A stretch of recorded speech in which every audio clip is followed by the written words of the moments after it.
नमस्कार। मैं professor doctor Sanjay Kumar Sharma, कवयित्री बहनाबाई चौधरी उत्तर महाराष्ट्र विश्वविद्यालय के तृतीय वर्ष कला विशेष के हिंदी विशेष के छात्रों के लिए DSC 3 हिंदी साहित्य का इतिहास इस विषय को लेकर मैं आपके सम्मुख कुछ जानकारी प्रस्तुत कर रहा हूं। मैंने जो अध्ययन किया, जो मुझे ज्ञान प्राप्त हुआ और जिन ग्रंथों से मैंने ये सारी जानकारी ली, उसके आधार पर ये मैं आपके सम्मुख रख रहा हूं। हिंदी साहित्य का इतिहास जो है, वो इतिहास लेखन न जाने कितने सालों से लिखा गया है, विस्तृत अवधि में होता रहा है। अब इस इतिहास को समझना, उसका अध्ययन करना, सुचारू ढंग से अध्ययन करना, उसके क्रमिक विकास का ज्ञान प्राप्त करना और विभिन्न कालावधियों में विभाजित करके समग्र अध्ययन करना जरूरी होता है। देखिएगा, किसी भी बात को पूरी समग्रता से हम समझ नहीं सकते। उस बात को टुकड़े टुकड़े में बांटकर फिर उसके समग्रता का हम आभास लगा सकते हैं। तात्पर्य समग्रता का अध्ययन करने के लिए हमें उसको कालखंडों में विभाजित करना जरूरी होता है। जो साहित्य जिस समय में लिखा गया है, उस समय की जो विशिष्ट भावधाराएं, उस समय की विशेषताएं, उस काल की विशिष्टता, उस काल में जो साहित्यकार हुए हैं, उनकी प्रमुखता आदि के आधार पर काल विभाजन और नामकरण किया जाता है। हिंदी साहित्य का इतिहास का काल विभाजन और नामकरण तथा आदिकालीन साहित्य को हम देखते हैं। सबसे पहले हम हिंदी साहित्य के काल विभाजन और नामकरण को देखते हैं। इसके लिए किन किन विद्वानों ने हिंदी साहित्य के इतिहास का काल विभाजन और नामकरण करने का प्रयास किया है, उन विद्वानों के विचारों से हम परिचित होते हैं। हिंदी साहित्य का सर्वप्रथम इतिहास लिखने वाले विद्वान जो थे, वो फ्रांसीसी विद्वान थे, जिनका नाम है गार्सा दी तौसी। उसके पश्चात दूसरे विद्वान, भारतीय विद्वान, जिनका नाम है शिव सिंह सेंगर। इन दो विद्वानों ने हिंदी साहित्य के इतिहास का काल विभाजन और नामकरण करने का प्रयास किया। ये पहला प्रयास होने के कारण इसमें सर्वसमावेशकता तो नहीं आ सकती, पर फिर भी इन दोनों विद्वानों ने, फ्रांसीसी विद्वान गार्सा दी तौसी तथा भारतीय विद्वान शिव सिंह सेंगर ने, हिंदी साहित्य के इतिहास का काल विभाजन और नामकरण करने का प्रयास करने के कारण सर्वप्रथम इतिहास लिखने का सम्मान इन दोनों विद्वानों को जाता है। शुरुआत होने के कारण यह काल विभाजन एवं नामकरण सुसंगत नहीं है, पर शुरुआत उन्होंने की है, इसलिए हमें इनका नाम लेना बहुत जरूरी है। इन दोनों विद्वानों के पश्चात हिंदी साहित्य का इतिहास लिखने का प्रयास अगर किसी ने किया तो वह जॉर्ज ग्रियर्सन ने।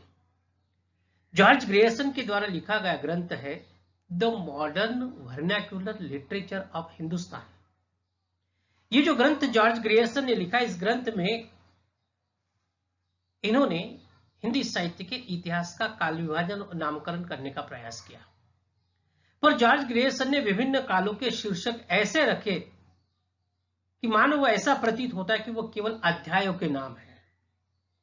जैसे जायसी की प्रेम कविता, कंपनी के शासन में हिंदुस्तान आदि शीर्षक से अध्याय लिखे, जिसके कारण जॉर्ज ग्रियर्सन के द्वारा दिया गया जो काल विभाजन और नामकरण है, वो अभी सुसंगत नहीं है। इसके पश्चात मिश्र बंधु आते हैं। मिश्र बंधुओं के द्वारा लिखा गया ग्रंथ है मिश्र बंधु विनोद। ये जो ग्रंथ है, इसमें मिश्र बंधुओं ने हिंदी साहित्य का इतिहास का आरंभ 8वीं सदी से माना है और मध्यकाल तक के साहित्य का विभाजन आरंभिक काल, माध्यमिक काल में किया है। रीतिकाल को मिश्र बंधुओं ने अलंकृत काल और रीतिकाल के उत्तरार्ध को परिवर्तन काल और आधुनिक काल को वर्तमान काल माना है। आइए मिश्र बंधुओं के द्वारा दिया गया जो काल विभाजन और नामकरण है उसकी ओर एक नजर डालते हैं। मिश्र बंधुओं ने इसको पहला नाम दिया था आरंभिक काल और इसके दो उपविभाग किए थे। एक पूर्व आरंभिक काल जिसकी समय सीमा संवत 700 से 1343 तक और दूसरा उत्तर आरंभिक काल जिसकी समय सीमा 1344 से 1444 तक। फिर दूसरा नामकरण इन्होंने किया माध्यमिक काल। इस माध्यमिक काल को भी दो विभागों में विभाजित किया। एक पूर्व माध्यमिक काल जिसकी समय सीमा मिश्र बंधुओं ने मानी है 1445 से संवत 1445 से लेकर तो संवत 1560 तक, और दूसरा है उत्तर माध्यमिक काल जिसकी काल सीमा संवत 1561 से लेकर 1680 तक। तीसरा नाम मिश्र बंधु ने हिंदी साहित्य के इतिहास को दिया, कालखंड को दिया अलंकृत काल। इस अलंकृत काल के भी दो विभाग किए। एक पूर्व अलंकृत काल जिसकी समय सीमा संवत 1681 से लेकर 1790 तक और उत्तर अलंकृत काल जिसकी समय सीमा 1791 से लेकर तो 1889 तक। मिश्र बंधुओं ने हिंदी साहित्य के इतिहास को 5 कालखंडों में विभाजित करते हुए चौथा कालखंड और उसको नाम दिया है परिवर्तन काल जिसकी समय सीमा संवत 1890 से लेकर 1925 तक और पांचवा वर्तमान काल जिसकी समय सीमा 1926 से लेकर तो आज तक। मिश्र बंधुओं ने हिंदी साहित्य के इतिहास का काल विभाजन और नामकरण पांच स्तरों पर किया है, पर इस नामकरण और विभाजन में भी असंगतियां है जिसके कारण विद्वान इस काल विभाजन नामकरण में कुछ त्रुटियां महसूस करते हैं। फिर हम यदि देखें तो हिंदी साहित्य के इतिहास को काल विभाजन और नामकरण और ज्यादातर विद्वानों ने जिनका काल विभाजन और नामकरण स्वीकार किया है वे है हिंदी साहित्य के सर्वश्रेष्ठ आदरणीय आचार्य रामचंद्र शुक्ल जी। आचार्य रामचंद्र शुक्ल जी ने ग्रंथ लिखा जिसका नाम है हिंदी साहित्य का इतिहास, और इस इतिहास में शुक्ल जी ने इतिहास का काल विभाजन और नामकरण करते हुए इसे 4 कालों में विभाजित किया। अब इन 4 कालों में पहला काल है आदिकाल। इस आदिकाल को शुक्ल जी वीरगाथा काल नाम देते हैं और इसकी समय सीमा संवत 1050 से लेकर तो 1375 तक मानी गई है। दूसरा नाम आचार्य रामचंद्र शुक्ल जी ने दिया पूर्व मध्यकाल या जिसे भक्ति काल के नाम से भी पुकारा जाता है और जिसकी समय सीमा संवत 1375 से 1700 तक मानी जाती है। तीसरा नामकरण किया है उत्तर मध्यकाल जिसे रीतिकाल के नाम से भी पुकारा जाता है जिसकी समय सीमा संवत 1700 से 1900 तक, और चौथा नामकरण आधुनिक काल जिसको आचार्य रामचंद्र शुक्ल जी गद्य काल कहते हैं जिसकी समय सीमा 1900 से लेकर अब तक। अब ये जो काल विभाजन 4 कालों में शुक्ल जी ने किया है, ज्यादातर विद्वान शुक्ल जी के द्वारा दिए गए काल विभाजन को स्वीकार करते हैं। तो ये इन काल विभाजनों को और एक बार फिर से उनके नाम गिनाते हैं। शुक्ल जी ने पहले आदिकाल को नाम दिया वीरगाथा काल, फिर भक्ति काल, रीतिकाल और गद्य काल, और वीरगाथा काल की समय सीमा 1050 से 1375 तक, भक्ति काल की समय सीमा संवत 1375 से 1700 तक, रीतिकाल की समय सीमा संवत 1700 से 1900 तक और गद्य काल की जिसको हम आधुनिक काल कहते हैं जिसकी समय सीमा 1900 से अब तक। ये 4 विभागों में कालखंड के। इसके पश्चात विद्वान है डॉक्टर रामकुमार वर्मा। डॉक्टर रामकुमार वर्मा के द्वारा लिखा गया ग्रंथ है हिंदी साहित्य का आलोचनात्मक इतिहास। इस ग्रंथ में डॉक्टर रामकुमार वर्मा जी ने आरंभिक युग को 8वीं सदी से 12वीं सदी तक का माना और उसके 2 खंड किए। तात्पर्य, डॉक्टर वर्मा जी ने हिंदी साहित्य का समग्र इतिहास को काल विभाजन नामकरण करने की बजाय केवल आरंभिक युग के 2 खंड किए और उन 2 खंडों को उन्होंने नाम दिया है, एक संधि काल और दूसरा चारण काल। और डॉक्टर रामकुमार वर्मा जी इसकी समय सीमा 8वीं सदी से 12वीं सदी तक मानते, पर उसके 2 खंड करते, संधि काल और चारण काल। इसके पश्चात आते हैं डॉक्टर श्याम सुंदर दास।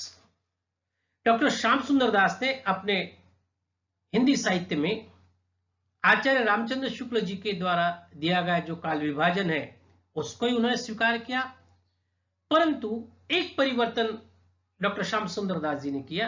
वो परिवर्तन ये है कि डॉक्टर श्याम सुंदर दास जी ने आधुनिक काल को नवीन काल नाम दिया, और नवीन काल नाम देने के कारण इस डॉक्टर श्याम सुंदर दास जी के द्वारा दिए गए विभाजन को का नामकरण को स्वीकार किया गया। अब हमने देखेगा गारसादी तौसी, शिव सिंह सेंगर, जॉर्ज ग्रियर्सन, मिश्र बंधु, आचार्य रामचंद्र शुक्ल, डॉक्टर रामकुमार वर्मा और डॉक्टर श्याम सुंदर दास, इन विद्वानों ने हिंदी साहित्य के इतिहास का काल विभाजन और नामकरण जो किया है उसको हमने देखा, और ज्यादातर विद्वानों ने आचार्य रामचंद्र शुक्ल जी के द्वारा दिए गए काल विभाजन को स्वीकार किया। यह रहा विभिन्न विद्वानों के द्वारा दिया गया हिंदी साहित्य के इतिहास का काल विभाजन और नामकरण। इसके पश्चात हिंदी साहित्य का आदिकाल की शुरुआत होती है। आदिकाल जिसको शुक्ल जी वीरगाथा काल कहते हैं। तो आइए इस आदिकाल की हम परिस्थिति, क्योंकि साहित्य जो लिखा जाता है वो परिस्थितियों, साहित्य को समाज का दर्पण कहा जाता है, और समाज का दर्पण समाज में रहने वाली जो परिस्थितियां हैं उन परिस्थितियों का ही प्रतिबिंब साहित्य के भीतर पड़ा हुआ हमें दिखाई देता है। तो आइए आदिकाल की राजनीतिक, सामाजिक, धार्मिक और साहित्यिक परिस्थितियों की ओर हम नजर डालते हैं। सबसे पहले राजनीतिक परिस्थिति। आदिकाल जिसको आचार्य रामचंद्र शुक्ल ने संवत 1050 से लेकर तो 1375 तक की समय सीमा मानी और जिसको वीरगाथा काल नाम दिया, इस काल की राजनीतिक परिस्थिति अराजकतापूर्ण थी। यह काल पराजय का था, युद्धों का था। इस समय विदेशी आक्रमण होते रहे, आपसी भीतरी कलह के कारण केंद्रीय सत्ता निर्माण नहीं हो गई, केंद्रीय सत्ता का अभाव था। राजा हर्षवर्धन के पश्चात केंद्रीय सत्ता का पतन हो चुका था, और राजा हर्षवर्धन की मृत्यु के पश्चात वर्धन साम्राज्य विखंडित हो गया था, बिखर गया था। और वर्धन साम्राज्य विखंडित बिखरने के कारण जो केंद्रीय सत्ता थी वो टुकड़े टुकड़े में बढ़ गई, छोटे छोटे राज्य विभक्त हो गए, और छोटे छोटे राज्य विभक्त होने के कारण इन छोटे छोटे राज्यों में रहने वाले राजा जो है वह अपने को उसी राज्य की समय सीमा के भीतर सर्वश्रेष्ठ मानते थे, और इसका ही फायदा यवन आक्रमणकारियों ने किया। विदेशियों ने इसका फायदा लिया, और ये यवन आक्रमणकारी विदेशी इन छोटे छोटे राजाओं पर आक्रमण कर रहे। 8वीं सदी से 13वीं सदी तक मुस्लिम आक्रांताओं ने इन छोटे छोटे राज्यों में बैठे हुए राजाओं ने लड़ते रहे, इनसे डटकर सामना किया, परंतु सामना करते समय इन राजाओं ने क्या किया, एकाकी रूप से ही है जो मिलकर एकजुट होकर केंद्रीय सत्ता का निर्माण करके जो लड़ना चाहिए था वो इन राजाओं ने लड़ा नहीं है।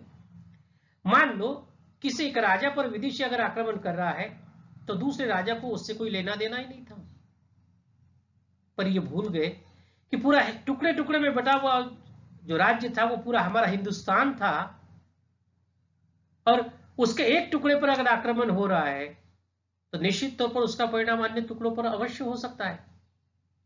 पर उस समय की संकुचित राष्ट्रीयता के कारण इस समय ये छोटे छोटे राज्य होने के कारण विदेशियों ने आक्रमण किया। मोहम्मद गौरी ने हिंदुस्तान पर अपनी सत्ता का प्रण लिया, और इस मोहम्मद गोरी से लड़ने के लिए तैयार अगर कोई थे वो पृथ्वीराज चौहान। पृथ्वीराज चौहान ने मोहम्मद गोरी से युद्ध किया, पर जयचंद के कारण पृथ्वीराज चौहान को पराजय का मुंह देखना पड़ा। और इस पराजय के कारण छोटे छोटे राजाओं को ये यवन आक्रमणकारियों ने अपने भीतर समाविष्ट करते गए और आखिर दिल्ली में मुस्लिम सल्तनत स्थापित हो गई। पृथ्वीराज चौहान, जयचंद, गहरवार, परमार्दिदेव, ये आदि जो राजा थे, ये आदि राजा परस्पर लड़ते रहे और परस्पर लड़ने के साथ साथ ये विदेशों में भी लड़ते रहे। परिणाम क्या हुआ? परस्पर लड़ने के कारण द्वेष, कलह बढ़ा। हिंदुओं के भीतर संकुचित राष्ट्रीयता थी और इसी संकुचित राष्ट्रीयता के कारण, परस्पर लड़ने के कारण, परस्पर द्वेष होने के कारण यह युग राजनीतिक दृष्टि से पतन का युग था। और ऐसे अराजकतापूर्ण राजनीतिक परिस्थिति का परिणाम आदिकाल के साहित्य पर पड़ा हुआ हमें दिखाई देता है।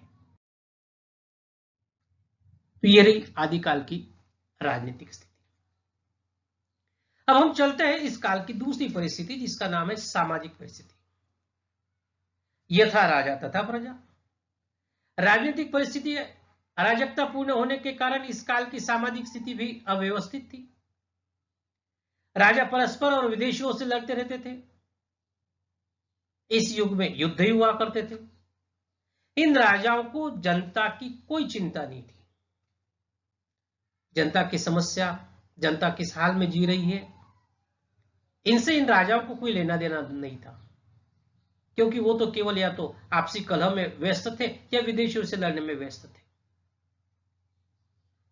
और इस समय जो जाति व्यवस्था थी, वर्ण व्यवस्था थी, वो वर्ण व्यवस्था जाति के आधार पर थी। और वर्ण व्यवस्था जब जाति के आधार पर थी तो निश्चित तौर पर समाज में विषमता बढ़ी हो रही होगी।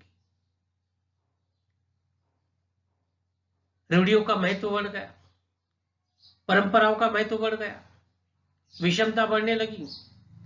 ब्राह्मण, क्षत्रिय, वैश्य, शूद्र, ये जो चार वर्ण थे, ये चार वर्ण जाति के आधार पर मान्य करते गए। नतीजा ये हुआ, समाज में ऊंच नीच का भाव निर्माण हो गया। और उस समय वंश और कुलीनता का बड़ा बोलबाला था। और इन सब में बिल्कुल भयानक स्थिति अगर किसी की थी तो वो नारी की थी, क्योंकि नारी को केवल भोग की वस्तु माना जाता था। उस समय जो युद्ध हुआ करते थे, नारी को लेकर युद्ध होते थे। और नारी को लेकर युद्ध होने के कारण उसके प्रति देखने का दृष्टिकोण केवल मांसल था, भोग की वस्तु के रूप में उसकी तरफ देखा जाता था। और इस समय जो शिक्षा थी, शिक्षा केवल उच्च वर्ग तक सीमित थी। उच्च वर्ग वाले लोग ही शिक्षा ग्रहण करते थे, अन्य निम्न दर्ज के लोगों को शिक्षा ग्रहण करने का कोई अधिकार नहीं था। तो एक दृष्टि से अगर हम देखें तो आदिकाल की जो सामाजिक परिस्थिति है, वो सामाजिक परिस्थिति अव्यवस्थित ढंग की थी, विषमतापूर्ण थी। नारी के प्रति देखने का दृष्टिकोण केवल भोगपरक था। ऐसे इस अव्यवस्थित सामाजिक परिस्थिति का परिणाम आदिकाल के साहित्य पर पड़ा हुआ हमें दिखाई देता है। तीसरी परिस्थिति है धार्मिक परिस्थिति। अब देखिएगा, राजनीतिक परिस्थिति अराजकतापूर्ण थी, सामाजिक परिस्थिति अव्यवस्थित थी। इसका ही असर उस काल के धार्मिक परिस्थिति पर पड़ा हुआ हमें दिखाई देता है, और वो धार्मिक परिस्थिति भी अराजकतापूर्ण थी। इस समय, आदिकाल के इस समय में तीन धर्म प्रमुख थे। एक था पौराणिक हिंदू धर्म, दूसरा था जैन धर्म, और तीसरा था बौद्ध धर्म। अब इसमें जो बौद्ध धर्म था, तथागत गौतम बुद्ध ने बौद्ध धर्म की जो निर्माण किया था, महान उद्देश्य को लेकर गौतम बुद्ध ने बौद्ध धर्म का निर्माण किया था। पर इस काल में बौद्ध धर्म का विकृत रूप हमें दिखाई देता है। महायान, हीनयान, यौगिक चमत्कार आदि के आधार पर बौद्ध धर्म में रहने वाली पावनता नष्ट होकर वह विकृत रूप धारण कर चुका था।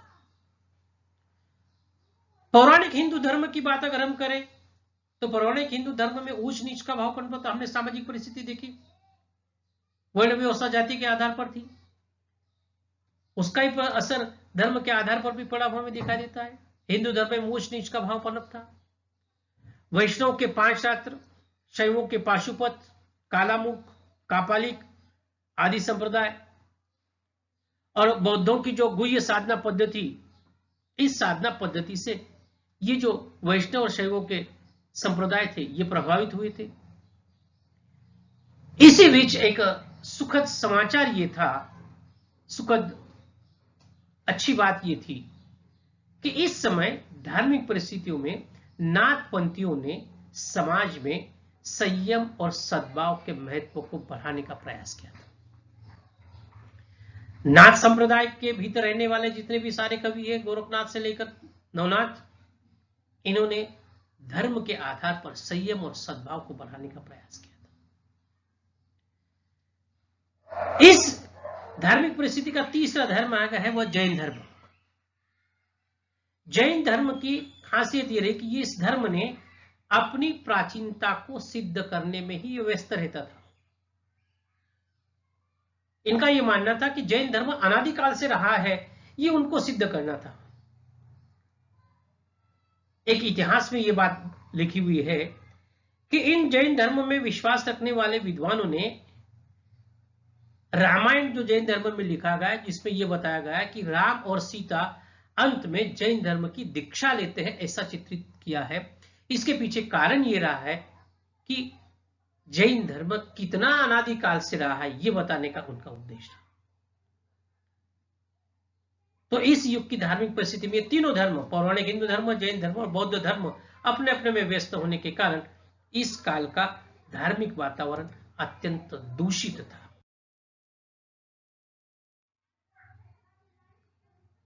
तो ये रही आदिकाल की धार्मिक परिस्थिति। अब हम चलते हैं आदिकाल की साहित्यिक परिस्थितियों। इस युग की साहित्यिक परिस्थिति अत्यंत समृद्ध थी। क्यों रही होगी? क्योंकि राजनीतिक परिस्थिति में हमने देखा कि ये राजा छोटे छोटे टुकड़ों में बटे हुए थे और ये राजा अपने राज दरबार में राजकवि रखते थे और राजकवि रखने के कारण वो राजकवि राजा की स्तुति के लिए ग्रंथ लिखते थे और ग्रंथ लिखने के कारण इसको चारण काल भी कहा गया है। ये कवि राजा की वीरता का बखान ग्रंथों में करते थे, इसलिए शुक्ल जी इस काल को वीरगाथा काल नाम देते।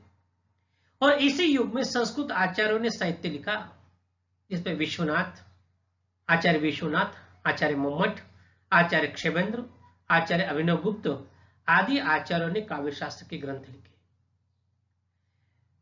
इस काल का जो साहित्य है वह 3 रूपों में रचा गया है।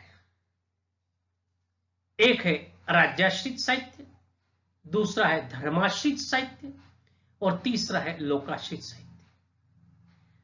राजा के आश्रय में लिखा गया जो साहित्य वो राज्याश्रित, धर्म का सहारा लेकर या धर्म के आश्रय में लिखा गया साहित्य धर्माश्रित और तीसरा लोक साहित्य वो लोकाश्रित।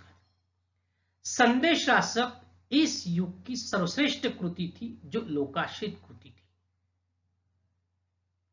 इस प्रकार हम ये देखते हैं कि आदिकाल की राजनीतिक, सामाजिक, धार्मिक और साहित्यिक परिस्थिति, जिन परिस्थितियों का असर, जिन परिस्थितियों का परिणाम आदिकाल के साहित्य पर पड़ा हुआ हमें दिखाई